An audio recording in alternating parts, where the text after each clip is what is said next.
What's up, everybody? I'm back with another episode of the Keep Going podcast.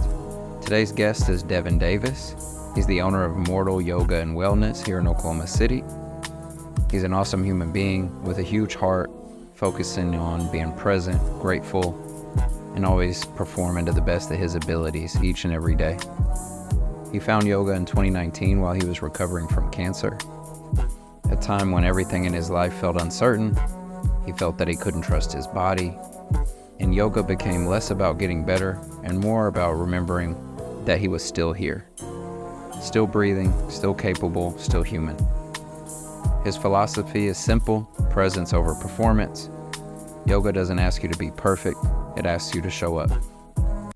He's huge on consistency, believes in being 1% better each and every day. After I got to attend a class of his, we were able to sit down and have a conversation, and it was full of fun, stories, ups, downs, and even a little bonus fun at the end where we did some conversation starting cards that some were short and sweet, some were actually pretty deep. But all in all, this was a great episode. I enjoyed your time, Devin. Thank you so much for sitting down with me. I hope you all enjoy it. As always, keep going.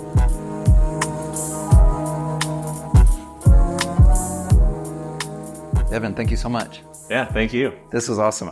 For the listeners, owner of Immortal Yoga and Wellness, but thank you for allowing me to come today and not only interview, but take your class before.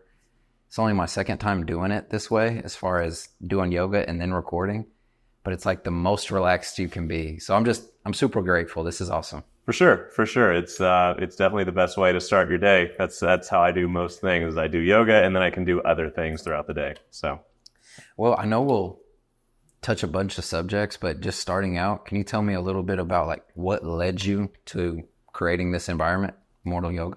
The long and short of it was burnout. I got really burned out at my job that I love. I truly loved it. I was very good at it. It was an IT, marketing, social media. I wore a lot of hats, but it was just kind of all behind a computer. And I was at a conference one day, and I just was in a cybersecurity training thing, and I just was sitting there, I was banging my head into the desk, and I was like, I don't know what is wrong with me. And so like at lunch, I was like, I just gotta go home. And I went home and I just journaled, and I was like, what is happening? And so I just was like, oh, I'm burnt out. And I was at that job for longer than I needed to be. And like I said, I loved my boss. I loved my coworker. It was the best place I could have been, but I just was not feeling aligned anymore. And so, and I just kept kind of saying yes to more responsibility for more money. And I just like, this is not it. And then it just kind of kept going. And then to the point that I was just like,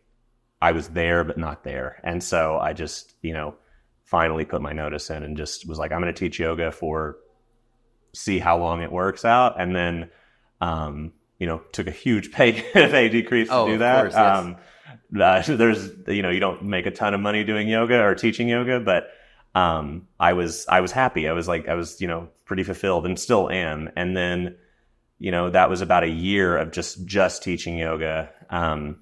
And then an opportunity came up to open this space, and I just said, I knew I would regret it. I knew I would regret not doing it if I didn't do it. And so I did it, and it feels so freeing, so special. So how many years has it been open now? We've only been open 3 months. 3 months. Yeah. Okay. So okay. I'm very grateful. I saw so much marketing that I thought it must have been here for so long. I come from a marketing background, so that's how I was able to decide to do this like November of 2025 and then open January 11th. That's awesome. 26. So I got all of this done in a very short period of time, and I'm not by myself. Obviously, I had amazing friends around me and community, but it's been very special, and I'm very grateful to get to do it. So, and that I was able to do it so quickly, because I don't think that's generally how this goes. I wouldn't think so. Yeah. It's awesome too, because it kind of makes you feel like you're on the right path when stuff works like that, because you're like, I don't know what I'm doing and it's working. Yeah. And I think when you lead with your heart, then that's most of the time how it works out. So it's a congrats to you for creating an environment like this, because this is my second class here. I do yoga, but the calmness is very unique. I know that's kind of what you get from any yoga practice is a sense of calmness and centering, but I don't know. I think it's the welcoming is what it feels like. I appreciate that. That's a big piece of it here. I try to be as low pressure on people as I can, just because yoga seems inaccessible to a lot of people. And I have my goal is to bring more men into yoga, because I think a lot of men think it is a very soft practice, right? Which some of it is very soft, some of it is very passive, but a lot of it is very active, as you just saw in the class that taught you. So it can get very physical, but it's also like finding those moments of like rest, because there are a lot of people who are trying to hit different fitness goals and they can't seem to lose the weight or whatever they're trying to do, which is not the goal here. But if you're not resting your body, you're not going to reach the goals that you were trying to reach anyway. You're just overworking it, and then you're never finding any rest to let your body recover. And so I push that a lot. I try to bring both of those things into every class. You've got a lot of power and you've got a lot of restorative aspects too. It's so hard. Like it is so fueling, I guess, or refilling in a way, if that's the right terminology. Like you said after we were done practicing, and I really liked it, you said you're a different person than you were 60 minutes ago. And it is crazy that you always feel so much impact from it. It's like your worries go down. It's like being in nature. Your sense of panic goes down some. Yeah. But on a physical level, the hardness of just normal yoga, I've loved incorporating it, because I've never been a great stretcher. It's been like 6 years of my life that I've tried to dedicate more to it. And the yoga is always so humbling. I'm like, yeah, I may be strong in this position, but this area is not strong. So even today when we were doing some, there was a couple that surprised me. I was like, obviously I can't stay in it as long, but even those 5 seconds of stability, you're like, oh, like I made a step forward. It's really nice that way, I guess. Yeah. None of us are very good at acknowledging where we're at and looking back to where we came from, right? Like I couldn't stand on my left leg 6 years ago, and now I couldn't stand on one leg 6 years ago, and now I do it every day for work, right? And so yeah, it's just very it's hard to see like where you're at, like where you've been and where you're at now. So yeah. Take me back. Why yoga? Was it something you were getting into that brought you a sense of, restore? Or? Not really. I honestly started it to be hot. And so, okay. Yeah, I did. I started the way most people get into it. And I was like, oh, and then you have that like moment of clarity, it's just like you're just kind of laying there in Shavasana or just in a really active posture. And it's like, oh, wait, there's something else here. It's a really weird moment, and you can't ever really place the one moment that really led you there. And then it just becomes this big kind of thing in your life. And so, I also needed a way back into like trusting my body. I had cancer, in 2019. And in terms of cancer, it was a very easy cancer story. Like they're not going to make a movie about it, but because I didn't have chemo. I didn't have radiation. I didn't have any of that. It was a surgery. And, I'll just tell you, it was testicular cancer. And so they had to cut just underneath my abs. And so, are your testicles that high? Right? No. Well, where they cut it off at. Yeah, that's what I meant. Yes, yeah. It's like not mine personally. No, I'm not the best at putting my words together. That's what I meant though. Is like, that's crazy to have to cut right there. Yeah. Ooh. Yeah. And I don't know if you know this, but like you use your abs to move all the time. I did not realize that until I was just laying in bed and I was like, oh, I got to go pee again. And I would get up and be like, oh my God, this is miserable. And so I just like hobble to the bathroom and then run back and lay down. And so I was just stuck in bed. I couldn't run anymore. I was a big runner at the time, and it was miserable. And I had a divorce as well. My ex-husband and I split up about 2 months before that. So it was just like, and so you're sitting in bed, can't move, and you're just stuck with your thoughts, which a lot of people are not good with sitting with. And so, I think I put on some yoga with Adrienne. She gets everybody the dog into in the corner. Yeah. And so I'm laying in bed, just kind of doing like this very gentle stretching. And I'm just like kind of finding these things. And, it's when I picked up a real steady journaling practice as well. And, you've mentioned that a lot today throughout class and this. It must be a very important piece since you were sitting with your thoughts. For sure. Because a lot of times I don't know what I'm thinking until I write it down. And then sometimes I write things down. I'm like, I don't even agree with that. I don't agree with what I just wrote. So it's kind of wild how journaling I think there's just something about putting it down on paper and getting it out of here is really special and important. So I encourage that. We have journals for sale here. They're my favorite kind of journals. There's just this special brand that's just, they just make these very beautiful ones. And so I'm like, these are, I don't know, I think important to have in the space so people can get them if they ever get into journaling. But I always like the tea as well. I know there's probably other places with tea, but this is the second time I've been offered tea when I did yoga. And it's like, I don't know. I think you're at a state where you can be really intentful while you are drinking it. And like, you're like, oh, I can taste this. It kind of just reminds me of like a really good coffee or a moment, just that moment of peace. I feel like you can be more present. For sure. So it's a really nice setting with that. Now on the cancer, like you seem like a younger guy. How old are you? I'm 38. 38. So to have cancer 7 years ago, you're in your early 30s. What is that like for a human at a younger age, and then like having to push through? That seems like it'd be really mind fucking. It certainly, yeah. Good, I can say fuck. I wasn't sure. So, well, yes. I'm usually the first one to break that. I forgot to ask. But yes, that was really, I think of it as a catalyst event. And, you don't see those catalyst events until there's hindsight is there, right? And so, I had to really look mortality in the face. And so, like I said, it was not dramatic, but it was also like my body was just fully rejecting all of these things and just like I just felt so out of place in this thing that I have lived in 31 years at that point. Right. And so, I felt very distrustful of it. And so, I just had to sit there and just be like, oh, okay. Yeah, I am going to die one day. As you can tell from the brand, and all of my tattoos remind me that I'm going to die. Does that say temporary? This says temporary. This says Memento Amoris, and Memento Mori. I've got two. And then I've got just death things everywhere, this little dead leaf on. So does that help you does that help you live more? 100%. And so, because some people would think you're like crazy, but I would think it's just motivation. It's really interesting, to me to see, hold on. I'm so sorry. I think that's our massage therapist. That's fine. Okay. You want to get it for her? Or? I know he'll be in here in a second. Right, I'm sorry. Sorry. We can cut that out. Right. Okay, cool. It's all good. Hey, Kevin. Sorry, we're recording podcast. No, you're good. You're good. What time's your client come? We're now at like 40 minutes. Okay, cool. All right. You guys good? Yeah, we're good. We're good. Yeah. We're just gonna cut it out. Thank you. Okay. Sorry, what was the question? No, you're fine. You were living more intentful because but most people would think, oh, he's got these like death tattoos. Yes. But I just keep taking it back to presence. I saw the temporary before you said it, and I said, well, that's a good reminder.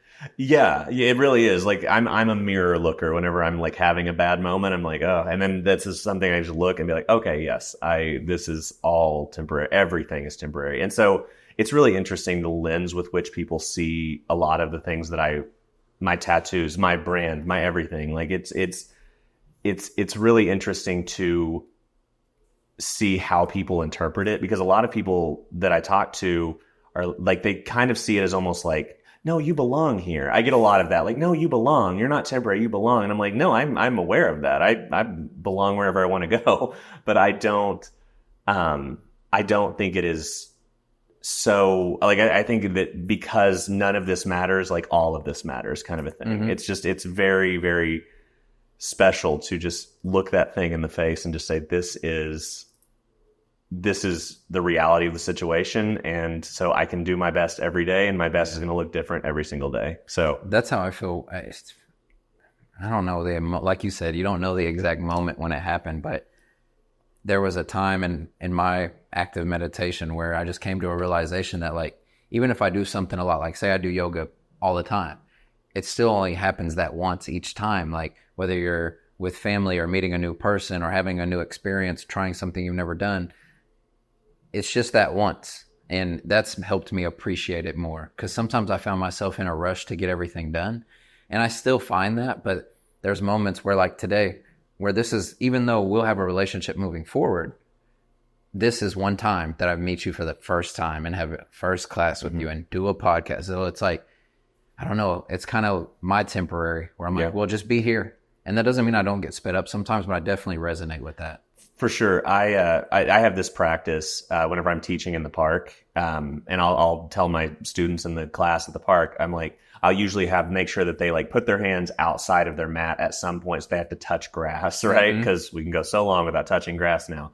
But I just have them do it, and I'm like, understand that even though you're here practicing this every Saturday, every Tuesday, whenever y'all come, you are still like, this may be the only time that you ever touch that blade of grass ever again. Like, so just really be with that reality of that, right? And so you may never touch this exact spot ever again. You may never touch that exact blade of grass ever again. And that is just such a wild concept. And I just think it's like, it's hard to really fathom that, but it's really special whenever you like really click into that. And it's like, oh, all of this is going to end, right? And so, I feel like you have to be that way to do your best. You've said it so perfectly. Like, if you want to do your best every day, you have to understand that every day matters. Now, if you're just in a monotonous cycle and like excuses and like bad self-talk and all these things, then it does bleed together. But sometimes you do these days with intention. And you're like, wow, yeah, it's been 28 days and it's flashed by, but I feel like I'm making a daily impact. It's that consistency, like the steady consistency instead of bursts. For sure. Feels like. And the blade of grass, that's really nice. Yeah, it's great. It's a helpful tool. And they're probably really grateful for it too. As far as I can tell. Yeah. Yeah, they don't ever give me any complaints. Yeah, right. You said earlier that opening a business was really vulnerable for you. So speak to that, because I know there's like the financial side and the risk and all that, but I just want from your perspective, what was challenges and what wasn't? What was challenging, honestly, was ego. There was a lot there. I mean, this brand is my personality, right? I always say I am the least fun person you're going to meet at the party because I will talk to you about your mortality.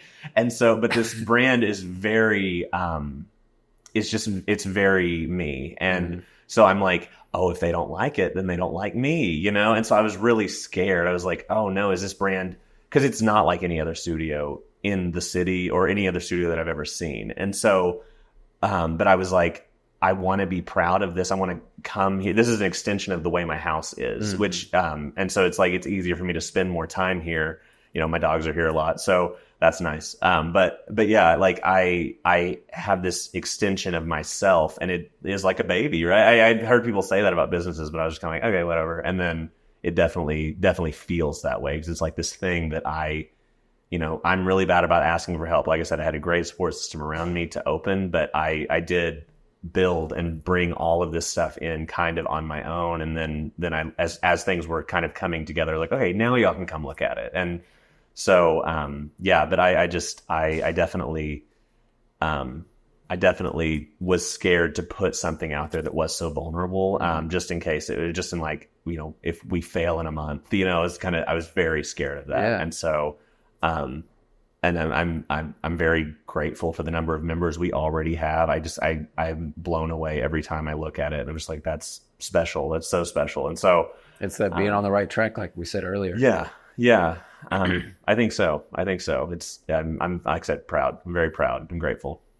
That's the way to be. And that's why you continue to get blessed. Yeah. If you're arrogant, then it slows down. Yeah. And I see a lot of brands that play it very safe as well. And I'm just like, and not to say that about anything, but it's just like, if it's just like not saying what you are, not saying what it's about, I think is just really a disservice to yourself and to the brand. Like, it just seems, I don't know. It's just like, I cannot think of an example, but it's like some like Route 66 gas station or something. I don't know. Yeah, but like that kind of a thing. Just like something really just not yourself, just kind of like trying to appeal to everybody, which I definitely did. The workbook that I put all of this stuff in is filled with things that were like, oh, are people going to like this? And it's like, maybe I'm not trying to appeal to everybody. I'm trying to appeal to people who want your own family. Exactly. Exactly. And I think that I've built that thus far, and I'm very grateful to every single person that has come into this space and all of them that continue to. So on the yoga side, you had mentioned when you were in recovery from the cancer that you're doing like really light bed yoga to start. Once you started, I guess, getting those benefits from it, talk me through that journey, because I know you had to go from the bed to like enjoying so much yoga to want to teach it. Like there had to be some moments where you're like, I really love this. Yeah. Like I said, there's not like a catalog, like there's not something that I can just point to and be like, Mm-hmm. oh, actually, no, I can't. I'm sorry. I'm lying. There was a new studio opening in Nichols Hills. It's no longer there. So I guess I can say the name. They were Yoga 6 and they were opening. And so before they opened, they were opening up founding membership. So it was like a deeply discounted rate for founders. And so, because you're kind of just buying a membership sight unseen. And a friend of mine was like, hey, I know you do yoga. Do you want to try this? And I was like, sure, let's give it a go. It's cheap enough. I can afford it. Because I had done yoga in college and it was just so cost prohibitive that I couldn't do it long term. And so anyway, we did that and then they opened and I just got obsessed with it. And I wouldn't really connect with the community. I would just connect with the teachers. And there was something about that just, I was just kind of fascinated by the way their brains worked, just because, some of them I resonated with more than others, but I definitely got along with all the teachers and just really enjoyed my conversations with them. And yeah, so that was just kind of like this jumping off point that just kind of took me down this road. And I definitely had like moments of clarity in those classes, but I mean, I was just cranking myself into shapes that I should not have been in that early. I'm lucky I didn't get injured, or injured long term. I definitely fell on my blocks on my face doing a handstand one time, but I mean that, it happens. But yeah, so it was very special. And then I just kind of like started making these friends in the yoga community. And then I just kind of started venturing around to other studios. And then I found other studios I felt more aligned at the time. And then I found my like yoga home at the time, which is where I took my YTT program. And it was amazing. It was special. It was perfect. And what's that journey like? Is that like, it's hard. I feel like it's like monk style, like you're getting to a new level. I guess so. Yeah, I'm definitely not as structured as a monk. Right. But, no, I guess I just mean like anything. There's like a rite of passage. Yes. Yeah, for sure. It was just like, I think I found my voice pretty early on in it. I got really lucky in that I think I just like, I kind of fell into a rhythm with it. And nothing can get me into a flow state more than teaching yoga. Not even doing yoga gets me into a flow state as much as teaching it, which is so not like I am fully present in that room every time. And it's special. It's just something that it's maybe addicting. I don't know. Is it like you don't want to let the class down, or like leadership, or? I don't really, I mean, I think it's more of a trying to not let them down. I'm doing my best every day. And so like, as I told you, as we were starting classes, like I don't go into that room with any sort of expectation. I ask everyone when they come in, mostly I'm like, okay, what would you like to work on today? Is anything tight? Is anything you want to strengthen? Is there any pose you're really wanting to work through? Because I don't know what I'm doing in that room until I get in there. Like I call it like yoga jazz. And so I encourage everybody to just kind of explore and come in with whatever they've got. And then we just get in the room and then we flow with it and just add on and move through and just see what comes up. And so I don't know a lot of people who teach from that way. They probably have like a curriculum. Definitely. Like I know a lot of people like write out their flows, and I used to do that, but I'm a very type A personality. And so I found myself being really hard on myself early on because, I didn't build that pose in. I didn't build this pose in. What am I doing? I messed everything up. And I just wasn't having fun early on as I was teaching. Even I was enjoying it, but I wasn't having fun. And so now I do have fun, which is I think important. That's the most important thing. Yeah. Is to enjoy what you're doing. Exactly. I agree with you on the structure too, because a lot of people that I sit down to interview, they're like, all right, do you have your list of questions for me? And I was like, I do have like a top 3 in my head just based on my interests. But other than that, let's follow the flow and see where it goes. And it hasn't failed me yet. So it's just like your yoga. Once you get into it, you're like, well, that's what works for me. So maybe that is my superpower, is that I like to go off the cuff, or I like to feel the energy like you're doing with class. And I don't know if it's a freeing thing or just what you say. There's these little nuggets you're dropping that I really like too. I'm doing my best, and then like I'm living with it. That's a big deal too. And so many levels of life too, because you can be so hard on yourself. So it's like, that's refreshing to hear too. Because nothing's going to be perfect. So it's like, you might as well just do what feels good and like push that. I would think, but 100%, 100%. Yeah, like as I say at the end of every class, forgiveness is the gift you give yourself. And so that is like, forgiving them does not let them off of the hook. Forgiving them unhooks you. It's like, I think it is very important. And that applies to yourself too. So it's like being like, I did my best today. I know that I did. And sure, that's not going to be my best tomorrow or the next day, but like, I know that today I was at a 2 and I gave a 3, and that's all I need to do some days, and I've that's been a big learning these last 3 months since we opened. And so, and prior to that, but definitely these last 3 months have been very trying and testing in that way. And yeah, it's like every time I talk to someone way older than me and they're like day by day, and then it just really slows you down because you do want to solve everything today. You're like, I want to be retired and I want to be where I want to be and all these things. It's like, man, if you do that too hard, you're going to just like miss all these little moments. Like today I was in the kitchen and we have a big window at the back of the house and I saw my Jack Russell standing there, and we haven't mowed in certain areas yet. We're trying to build up the grass because it has these little wildflowers.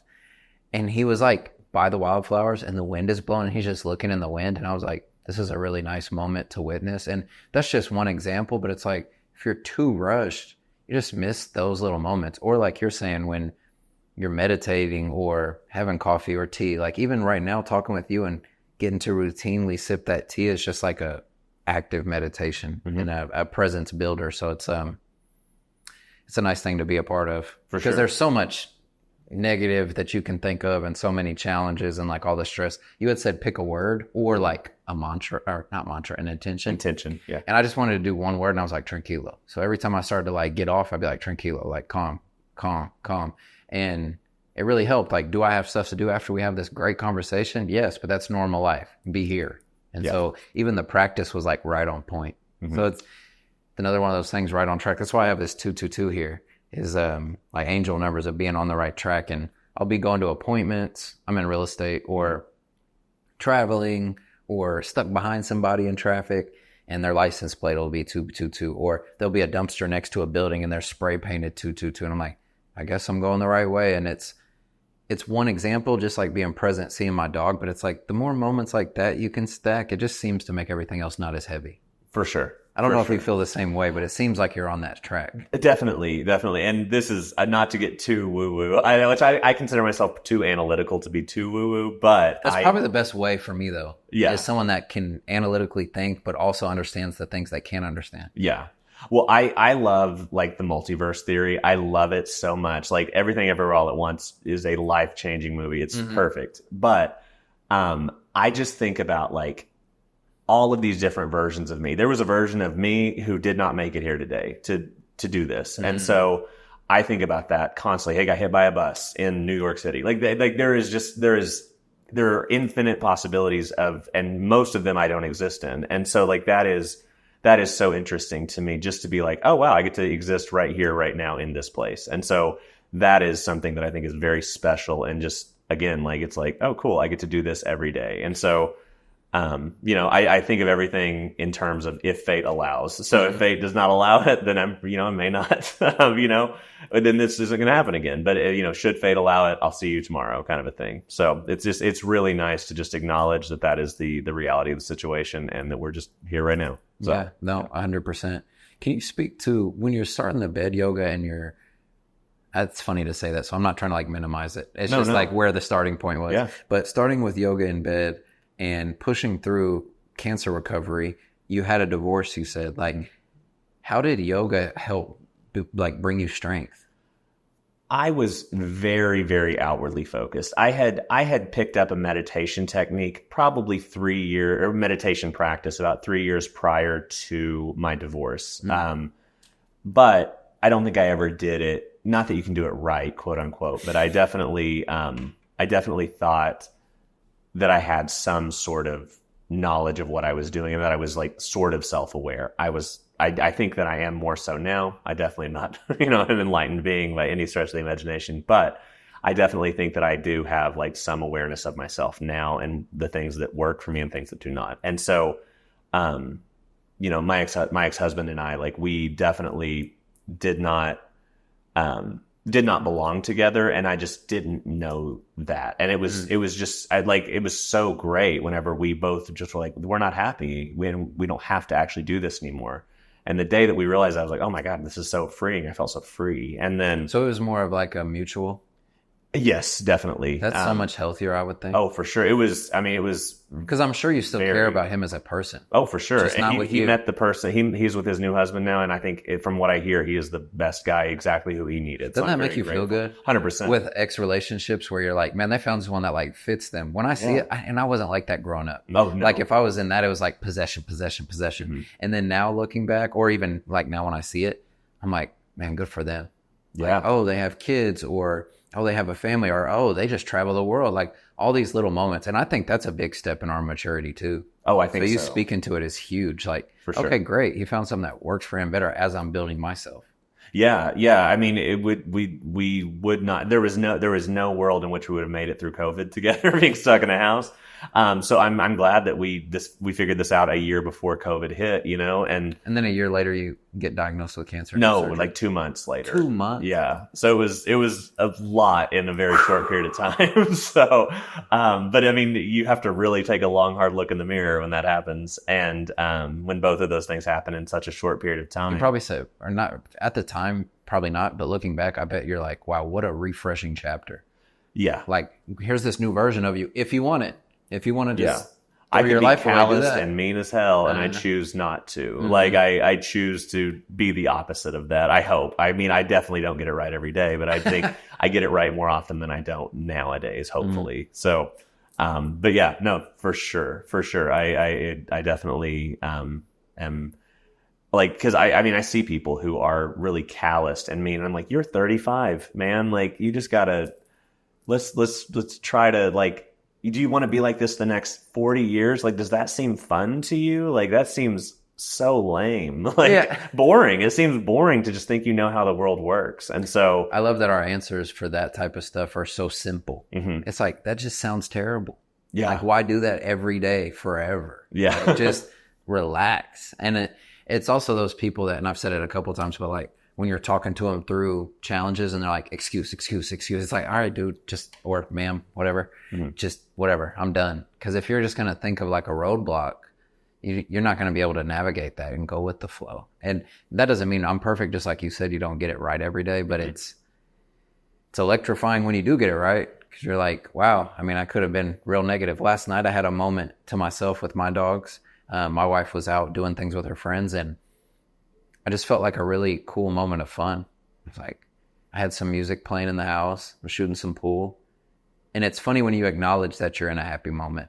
I was like, man, I'm really happy right now. Yeah. It's so calm in here. Yeah. Then I started trying to be grateful and also like talk to myself nice, where I'm like, look at this peaceful place you've built. You and your wife have made a home that's calm.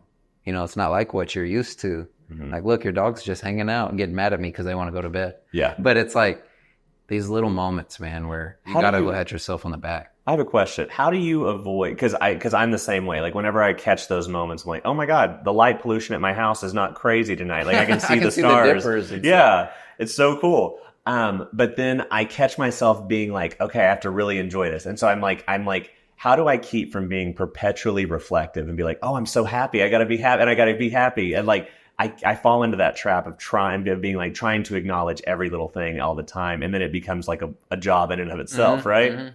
Mm-hmm. So a few things. One thing, my wife one time was like, hey, when we're in a great moment, I think we should try to do better about not telling each other it's a great moment. Like, we're sitting on the beach, sunset, you hear the waves crash and you feel the cold wind or whatever. Not the cold wind, but that breeze. Mm-hmm. And you're really feeling it.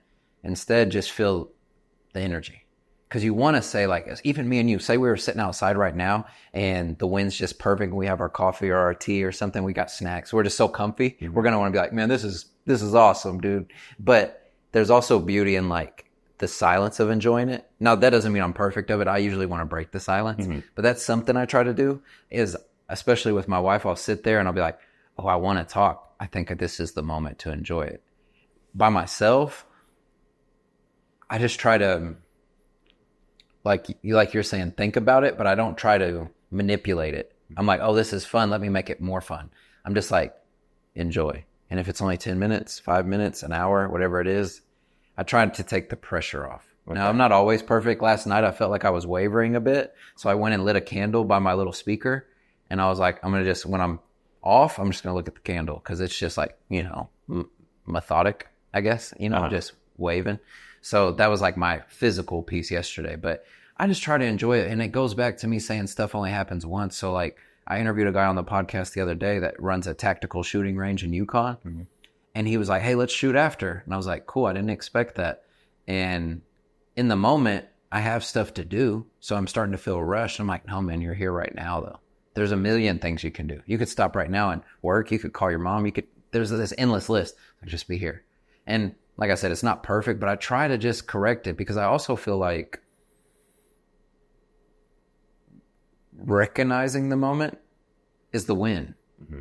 Because then you didn't get off track, or I don't know. That's how I feel personally. It's like, oh, I recognize I'm getting anxious, or I recognize I'm very calm.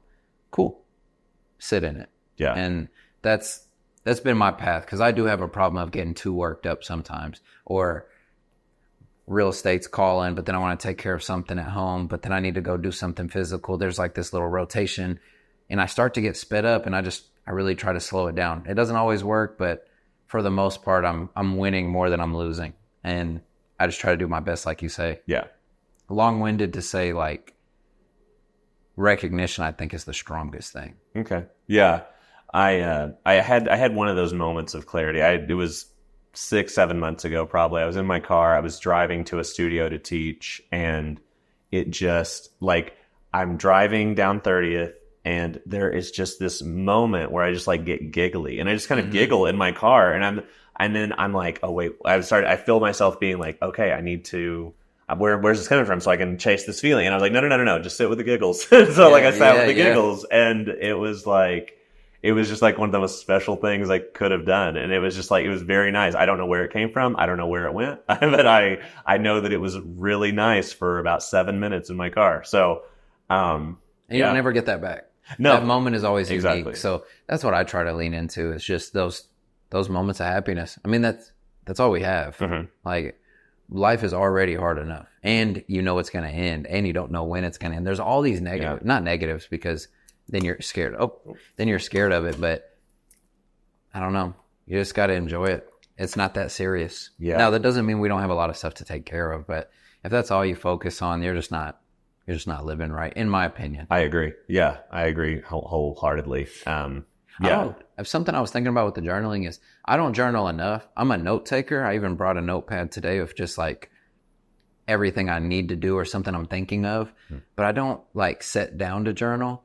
What do you think led you to journaling, and then like what benefits do you get from it?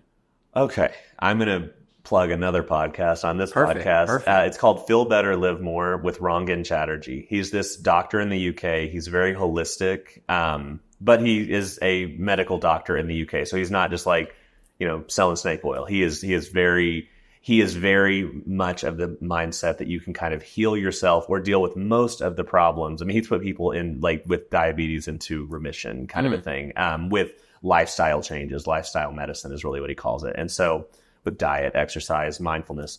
And just there was, I have listened to him since his podcast started. He's actually the first podcast I ever listened to. I've read every one of his books. And I will follow that man blindly into the night. Like, I think that he has changed my life. I've lost 100 pounds because of his advice. Like, it's really special. And so, he really pushed journaling. He was like, do this, he's like, I know everyone says to do this. He's like, you don't have to do it, but you should try it. Like, he just would say it every week on his podcast. And it was just like, I was like, okay, I guess. And I was like, I don't know what I'm doing. Like, I don't know. And then that's the thing is like, you're never journaling wrong. Like you cannot mess this up. Like, and so, yeah, it kind of evolved from just like writing down, I think probably like 5 things I'm grateful for every morning. Mm-hmm. And then it turned into this thing where I just am like, just getting all of these things out of my head that are less than helpful that I just need to get on paper so that way I can become like a normal person in the world and not just be pissed off all the time. Like feelings and like, this made me feel this way, or it's like, again, like I said, I'll look at it and be like, I don't even think that I believe that. Like, why did I write that? And so Then it probably gives you some clarity too on like how your mind can play tricks on you. 100%. You're like, I don't even feel that. Why am I like having that emotion just like spark inside me? Yeah. Yeah. It's really something to just find those little moments in the practice that allow you to. And that just lets you said like live a better life. So that just brings you, I guess, refreshment. It's like a cold dip in the water. Like you're just like washing all that off you. Yeah. Yeah, for sure. I mean, just it clears out your brain so that you can go to bed. Say if you journal before bed, so you can go to bed. So you can start your day and just be like, I'm just going to dump all of this crap into this thing, and then it's all out of here. Is that something you want to read later or no? I go back and forth. Like I'll sometimes pick up an old journal just because, like, if I know that I was really thriving 4 years ago at this time, yeah. I'll be like, what was happening in my life at this time? So I'll just like go back and because Instagram will be like, remember this on a year ago or 2 years ago? And I'm like, oh yeah, that was a really good day. What happened that day? And so I'll go back in my journal and look and just kind of read like what was going on in my life. And a lot of it is not particularly special. It's just like I'm like, oh yeah. I cold plunged that morning, or I did this, and I was like, oh yeah, okay, maybe if I've not cold plunged in a couple of days, maybe that's something I need to do today, like just to kind of regulate and get back to kind of like an even keel and be happy again. So that's so cool to be able to retrospect like that, yeah, especially for yourself. Because this is so funny. I was going through my bookshelf, and a lot of books my grandpa gave me, he always had something in them. So there's this one where this one's freaky, and I was actually going somewhere else with this story, but then I thought of something else, my ADD. Mm-hmm. But it's literally a note from my grandpa's book, but it's a note from my dad to me at like 1997, so I'm like 5. Mm-hmm. It was like, happy birthday, I'm proud of how much you've grown, crazy to think you're X amount years old, have a great day, I know this isn't the best gift, but I'm doing my best, or something. And I'm like, one, either my grandpa's just like so cold and slid it in there before he gave me the book, or like how awesome to be able to look back and think of like what your father was thinking of you at that age. But something else that happened just the other day as I was moving those books around, and there's a birthday card from my wife, and I read it, and it was probably 3 or 4 years ago, and it was just like so motivating. Like it was like talking about like, I know you get sped up, and I know you're going through a lot, but stay on track. You always do right by us by like the hard work you put in. And I was like, man, I needed to hear that day, but also like right now. And there's like these little paw prints of my dogs on there. And I'm like, wow, how mature of her to be able to give me a strong message that's like reoccurring. So I put it in my safe. Yeah. I was like, I don't want it to fall out of the bookshelf. But it's like, that's not journaling, but those little documents of how you were feeling are just so nice. I went to a horse ranch in Texas, and the older lady, she was probably in her late 60s. I helped her on the ranch, but she was just like super impactful to my story, even though we only spent like 10 days together. Mm-hmm. But I wrote her a card and drew a big horse on it and sent it to her. And she brought up that the one I had put on her fridge, she didn't notice till she was putting up the other one. And she was like, that's so sweet, because it was like a little note that I wrote before I was leaving with the date and like a little teepee. And she's like, I didn't notice that till today. And it's like really nice to see. So it's those little moments, I guess it just brings you back, like you said. Yeah. I my Mima, her death was a big event in my life. We were very close. And when she died, it was very, I mean, I think it's the way most of us want to go, was healthy for 83 years and then had a bad week and then just died. And so I asked her permission before she died, because I found a bunch of her journals, like pretty recent journals too. And I was like, do you mind if I read these after you're gone? And she was like, yeah, go for it. And I was like, okay. What a cool memo. Like, right. Yeah. She's like, it's not going to hurt me, I guess. And so I opened them to read them about a week later. And I found it really inspiring that she was still doing work. I mean, like really like investigating the way that she thought at 83 years old. I don't think that we see old people, we see them as being like very stuck in their ways, but she really was working through some stuff at the last couple months of her life, which I think is really cool and really inspiring. And I'm like, I hope I can continue to learn as I get older. If that's not showing you, understand it. Yeah.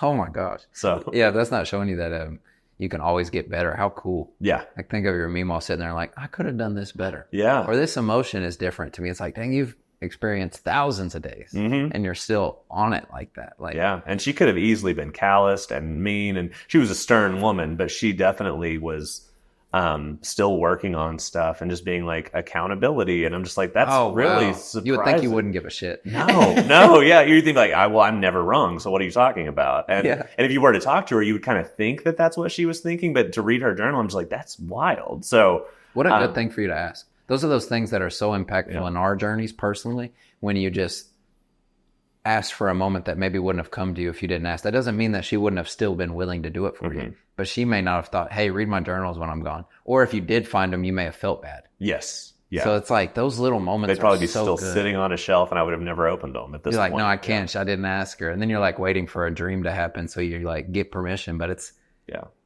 what a good chance, or not a good chance, but what a good thing for you to do. Because there's a lot of times you freeze and just let it go by. Yeah. That last week, I mean, there was no ego involved in our conversations, and it was so special. Just, when it was one of our last conversations, I asked her, or she told me, she was like, the day you were born is the day I met my favorite person. And I was like, she had never said that to me before. And it was just, if you've never been told you're someone's favorite person, like, y'all out there, if you have a favorite person, they're still alive, please go and tell them that. It's so special. It feels so good. I got it tattooed on my leg in her handwriting. Like I really, I mean, it was just such an impactful thing. And it's like I said, she was very stern. She was very like kept her cards close to the chest. But I mean, her just saying that, just because the stakes were so low at that point, it's like, this isn't going to matter in a week. I'm not going to be able to say it in a week, so I'm just going to say it. It was just like, it was beautiful. The wall was just down so quickly whenever she got diagnosed. And it was just like, it was perfect. It was beautiful. And I'm so glad she shared her death with me. Like, it was like, I was the only one in the room when she died in her bedroom. She was on hospice in her bedroom, and it was just me and her. And it was one of probably the most important event of my life so far. Like, taking care of her that last week of her life and being there, holding her hand and feeling her last heartbeat and seeing her last breath was like the best thing. And it allowed me to deal with, like, I got to sit there for a few hours just with her body, and until I felt like she wasn't really in the room anymore. And it was really, really special. And, in the West, we hide death away. It's like, they died, put cover over them, call them, get them out of here. And it's like, and that's a new phenomenon too. Like, that's not something we've ever done except for the last 150 years or so. And so, it was. So it was powerful to be able to sit there with her entity, I guess. Just her husk, her corpse, right? Husk, I would call it a husk. Like, because I don't say she passed away. She died. I know where I didn't lose my Meemaw. I know where she is. She's in Stratford in the ground, right? And so it's like, it's this very, like, that's just the husk that she like inhabited here in the moment. And then now she's everywhere. Like, I can feel her whenever I'm like cooking something that we used to cook together. Like, it's just, if I really call her in, I can really feel her around. And so that was a really important path on my like death journey as well, was just like my Meemaw dying. And I'm not lying when I say I thought she was going to outlive me. She was a very healthy woman. A lot of people are like, yeah, Meemaws died, they're old, but it's like, no, she was a very healthy person. It was very surprising when she got sick. And so, so it was great. And it allowed me to do, that's why she's on this wall right there, right behind you on that little frame. So, and she'll Man, our similarities are so heavy. It's crazy. How so? Like, the tattoo, like, I have my grandparents' signatures, and my tutu, that's Hawaiian for grandma. She's still alive, but my grandfather, Jack Davis, he's the one that passed a couple years ago. He's my a year and a half ago. He's my native grandpa, and then my mom's dad passed as well. But getting the signature before he passed, well before, probably like 2 years before, and having that stuck there, like, was really moving. And then also the vulnerability. He was always pretty open with me about his feelings, and we had deep talks. But near the end, when we'd be at the hospital, because he was dealing with like effects of 20 years of prosthetic cancer, Isn't that what you were dealing with? I had testicular. Yeah. Okay. But he had prostate cancer. Yeah. Okay. Yeah. And he had like dealt with it, and then it finally got to a point where it's like you can either do a lot of drugs, like medicines, or just like die. But in those last conversations, he was just like really grateful that I hung around the hospital when other people would have to leave, because everyone else works and does all these things. And my grandma in her 80s doesn't need to be staying the night at a hospital. So like I would be doing all these random shifts, like 6 to 6 or something. Yeah. And we'd have all these talks, and he would say, one of them is, because I was lucky enough to hit some recordings. One of them, we had just stayed up all night, and this was probably the worst I had seen him. 6 a.m. we finally get a room, because we were in the hallway like with him in a bed having to wait. And then 6 a.m. we're talking, and at the end of us talking, he's like, I always enjoy our conversations. And that was just kind of it. And then he started kind of snoring. And then I was like, hey, I'm going to go let you get some rest for 30 minutes before Tutu gets here and you're back up, because he always wanted to be up around us. So he got some time. But even just that, like, I really enjoy our conversations, because I would talk to him like I talk to my friends or to anybody. I was just so vulnerable with him, where I was like, this is what I'm dealing with. Now, does that mean there wasn't some things I was like hesitant? No, but I always try to like tell him how I was feeling. And it was really nice to get it back. And when you're talking about her saying like, my favorite person was born, or when I met you, it's like, it's so heavy. And something that happened the other day was I was interviewing an uncle that grew up with him like a brother.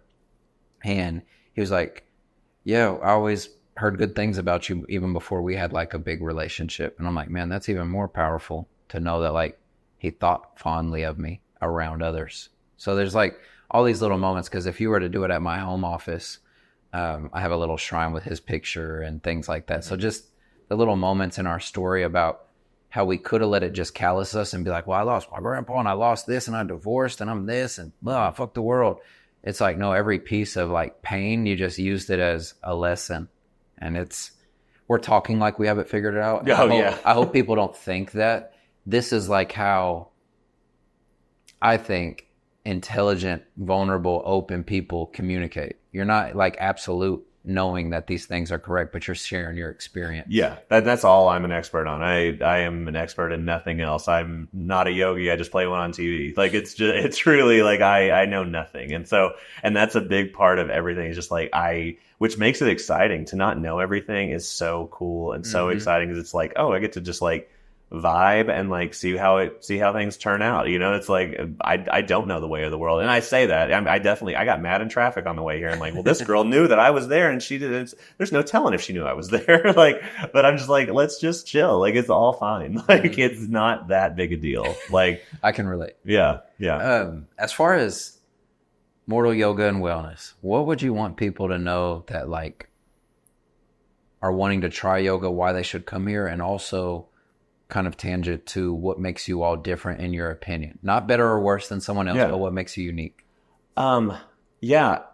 I mean, if you're interested in yoga, like, you're going to find yoga. I will tell you the two personality types that find yoga are hyper type A people like myself, who are like, go, go, go, do. And a lot of our community is that. But then there's also like the, like, not flaky, but like flighty, like just like kind of like fluttery, like float into the room people. And it's like, and we've got a bunch of those here too. And it's just really special that those two polar opposites of types of people find this practice together. And so the people in the middle are the ones that I think that would be like, oh my God, they're the ones that become enlightened because, you know, the type A, we're trying to fix ourselves. The other ones are just like floating through the room and it's beautiful and magical and stuff. And they're just staying magical. But the people in the middle, I think, are the ones that are like, oh, okay, this is something special and interesting. And it's like, it's about so much more than just like, you know, go to the gym, beat your ass, and then just like, you know, sweat and hurt yourself and then, you know, never recover, you know? So, and this gives you like such a fun mix of all of that all in one container. And also, like I said, the vibe here is just a little different. It's a little darker, I guess, technically, but I definitely don't think it's scary. You know, we've got a flower, right? So, so it's like, we're definitely not anything, like, we're pretty low stakes. I don't put any pressure. I try to give, in the room, I do try to give people options to dial up or down depending on what they want. So, If you're That ever yoga flexibility. curious, find us and come try. And if we're not your yoga home, you'll find one in the city. There are some great studios around. So That's awesome. I wanted to do this conversation thing you said Sure, earlier. yeah. Before I Go rolled for it. into it, was there anything else you wanted to talk about before we try this? I don't even think of anything. Yeah. Learning your story and just one, relatability is like how you truly build relationships. So the stuff we have in common is kind of motivating me to stay on the right track. So thank you for this conversation. You're killing it. I appreciate this a lot. Oh, you're sweet, man. You're sweet, man. I don't know what I'm doing. Just like you. So this is a conversation starter? Yeah, I think it's just gonna. You open it, you have a question in it, and then You're you the answer leader the question. today. Okay, So do I pick one or you pick one and read it? How does whatever you want to do. that work? Okay. There you All go. right. Yeah, and you handed it to me. I like that. Oh, Is it this good? is hilarious. Okay. It's just what we were just kind of. This is funny. I didn't know they were like this. I thought they were like super deep. I think some of them are. Do you want a deep one? No. Okay, This you is go for funny. it. It said, it said, if all of your ex, you can't read it. No, I got to draw you one. Oh, you got to draw me one. Okay. Yeah, cool. because you did it and you That's handed right. me You're a right. crazy one. It says, if all of your exes got together, what's one complaint they would agree on? Like, that's hilarious. Oh God. Am I reading this to myself, right? Oh, you're Let's reading do it that. to yourself? Okay, yeah, let's do that. That's Do what I that. want to do because it made me laugh. Yes. I would think they would say I'm hard-headed. I'll give 3. Hard-headed, loving, and needs guidance sometimes. Okay. I think they would agree. Do you take guidance? I've learned to. Okay, great. But definitely hard-headed, and you can't deny, like, I'm a lover. So I think a caring guy that needs direction or he'll kind of be off. Yeah. That's what I would say. But that's funny that it said that. I doubt they all listen to my podcast. But if one of them listens and you want to comment, You'll get a lot of messages. that'll be funny. Okay. So this is funny. One was flipped. Oh, that may have been the one I grabbed Oh, a second okay. ago. Yeah. I just thought that was so funny. I thought I was going to talk about like spirituality. Yeah. And we'll do a couple. Do you believe chemistry is inherent or is it something you can develop over time? I think it's a little bit of both, honestly. I've had immediate chemistry with some people, and then over time I've like developed feelings for somebody who didn't initially have that clicking, that thing. So yeah, definitely a little bit of both on that one, I think. So Let's do one more each. Yeah. Because this is hilarious. Like I said, I thought it was going to be something so different. And then you hand me that. I'm like, what the hell? There you go. Way to be vulnerable, right? Talk about your... right. If you could give your... Oh, damn. Yeah, these are deep. Dude. Okay. Gosh. It's like therapy. If you could give your parents advice on how to raise you, what would you tell them? So, man, I'll just be super real. Okay. Because that's how I roll. But I would say that if I could go back in time to, the early 90s when I was born and my parents ended up getting a divorce pretty young in my life, like, please reduce the chaos. Please, like, if you are going to drink like that, like, drink on your own time and don't let me see you like super, super drunk where I have to help you up and things like that. That's super tough on me.